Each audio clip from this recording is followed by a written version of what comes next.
हाथियों का आतंक बढ़ा है, जंगल उजाड़ा गया तो हाथी अपने आश्रयनी को छोड़कर हमारे क्षेत्र में पलायन कर रहे हैं। आए दिन मानव और हाथियों के बीच में खाने और पानी को लेकर द्वंद्व चल रहा है। जंगलों की कटाई को उजड़ने से रोकने के लिए एक लेकर झमड़ा में का उपयोग में पेड़ कटते हैं, तो उस मचान बनाने में भी, चूँकि हर किसान का एक माचा होता है पुआल रखने का, उसमें भी बड़े पैमाने पर लकड़ियाँ कटती हैं। बड़े पैमाने पर जंगल का बल्ली की आवश्यकता होती है, जंगल का कटाई होता है, वेस्टेज है, बर्बाद होता है। इससे बचने के लिए मैंने प्रस्ताव रखा है, अच्छा के लिए तार जाली दे। अगर यह कटाई बंद हो जाएगा तो हजारों पेड़ कटता है, छोटा छोटा नया पेड़, हजारों पेड़ को अगर 5 साल 10 साल कटना रुक जाएगा तो जंगल अपने आप घना और हरा भरा हो जाएगा। ये जिस तरह से भौगोलिक परिस्थितियां हैं, जंगल पहाड़ से घिरा हुआ आच्छादित क्षेत्र है और पिछले 10-12 वर्षों से हाथियों का आतंक बढ़ा है। उसका भी कारण साफ है कि भाजपा के शासन में सरंडा में जिस तरह से माइनिंग हुआ बड़े पैमाने पर, जो वन असरायनी हाथियों का असरायनी था, वहाँ से हाथी पलायन किए। उसी तरह उड़ीसा में भी उसी तरह की परिस्थितियाँ हैं, छत्तीसगढ़ में भी ऐसी अभी सचदेव जंगल उजाड़ा गया तो, और हमारा जो जिला रहा है वह उड़ीसा, सरंडा और छत्तीसगढ़ से सटा हुआ है। तो हाथी अपने आश्रयनी को छोड़कर हमारे क्षेत्र में पलायन कर रहे हैं, जिससे आए दिन मानव और हाथियों के बीच में खाने और पानी को लेकर द्वंद्व चल रहा है। तो इसका अस्थायी समाधान के लिए मैंने सदन में रखा, और यह पहली बार नहीं, मैं लगातार इन बातों को रख रहा हूँ। अब तो हमारी सरकार है, मैं हमारी सरकार को ध्यान आकृष्ट करा रहा हूँ और इस गंभीर परिस्थितियों को भी मैं कन्विंस करने में लगा हूँ ताकि इसका स्थायी समाधान हो। और आज बजट का समर्थन में मुझे बोलना था। आज ग्रामीण विकास, पंचायती राज, ग्रामीण कार्य और वन पर्यावरण से जुड़ा हुआ मामला था, और वन पर्यावरण में भी मैंने एक और प्रस्ताव दिया। जंगलों की कटाई को उजड़ने से रोकने के लिए एक प्रस्ताव मैंने दिया, क्योंकि समय कम था इसलिए एक ही प्रस्ताव मैंने दिया। हमारे आदिवासी और मूलवासी समुदायों में पर्व त्यौहार, शादी विवाह, नेक दस्तूरों में झमड़ा बनाया जाता है अपने घरों में और गाँवों में। जो लकड़ियों का नया नया जो बल्ली होता है, 3 साल 4 साल का जो सीधा सीधा 10-15 फीट ऊंचा बल्ली होता है, उसको लोग काट कर उससे लोग बनाते हैं, क्योंकि पवित्र समझा जाता है सखुआ का उस झमड़ा को।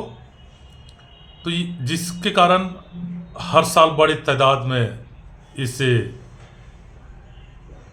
रीति दस्तूर और सामाजिक परंपराओं के कार्यों को लेकर झमड़ा में का उपयोग में पेड़ कटते हैं।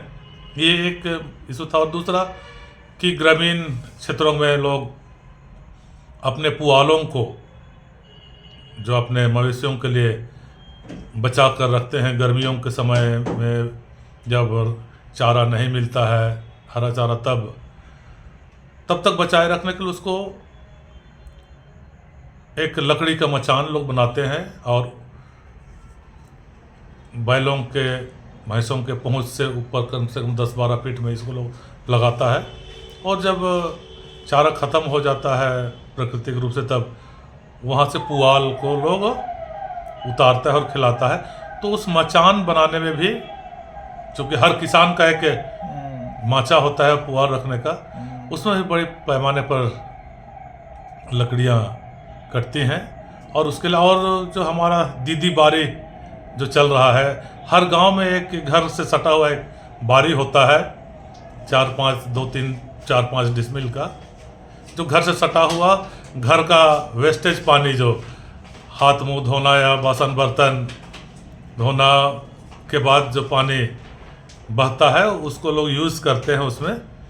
तो उसके लिए भी गाँव में जंगल क्षेत्रों में लोग बल्लियों का घेरा बनाते, उसमें भी बड़े पैमाने पर जंगल का बल्ली की आवश्यकता होता है। तो इन सभी चीज़ों में जो जंगल का कटाई होता है, वेस्टेज है, बर्बाद होता है, इससे बचने के लिए मैंने प्रस्ताव रखा है कि क्यों ना सरकार झमड़ा के जगह में उन्हें टेंट दे, गांव को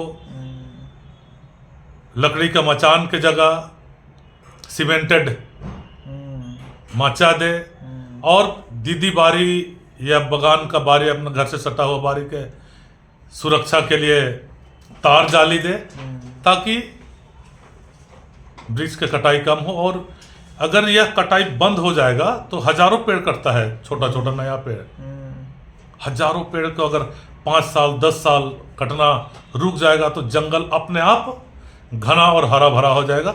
ये बात मैंने रखी। और मनरेगा योजना, हमारा अबू आवास का शुरुआत कैसे हुई उसके बारे में मैंने रखा। विधायक जी, आप टीएसी के भी मेंबर हैं, पेशा कानून पर काम चल रही है, सरकार आगे बढ़ रही है, क्या लगता है कि पेशा कानून? हाँ, पेशा कानून पर भी मैंने, क्योंकि पंचायती राज को पेशा कानून का नियमावली बनाना है।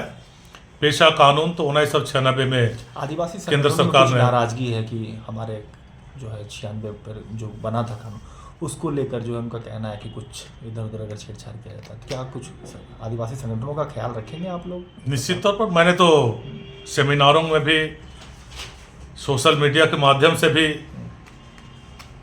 हमारे आदिवासी और मूलवासी समुदाय जो अनुसूचित क्षेत्र में आते हैं उनको भी जागरूक करने के लिए, और सरकार को भी उनके भावनाओं से अवगत कराने के लिए मैंने लगातार अपने विचारों को व्यक्त करते रहा। और आज मुझे सदन में भी मौका मिला, क्योंकि पंचायती राज में पेशा नियमावली बनाने का उन्हें जिम्मेवारी है।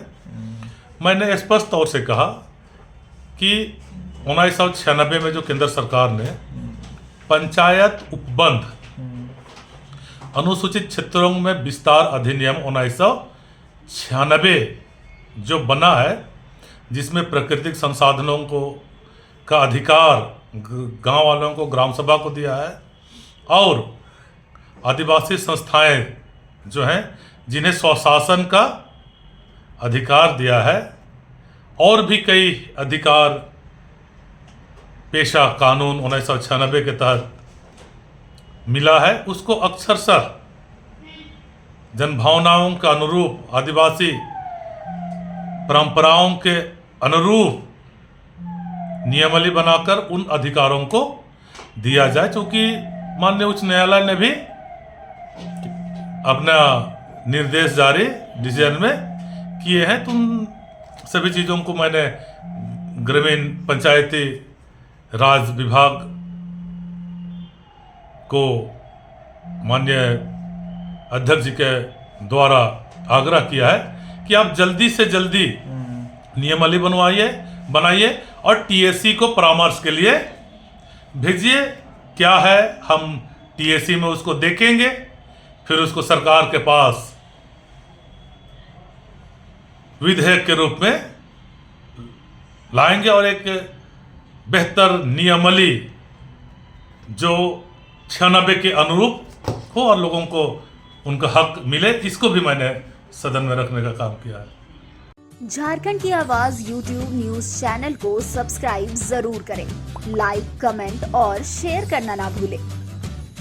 जुड़े रहिए हमारे साथ, क्योंकि हम हैं आपकी आवाज।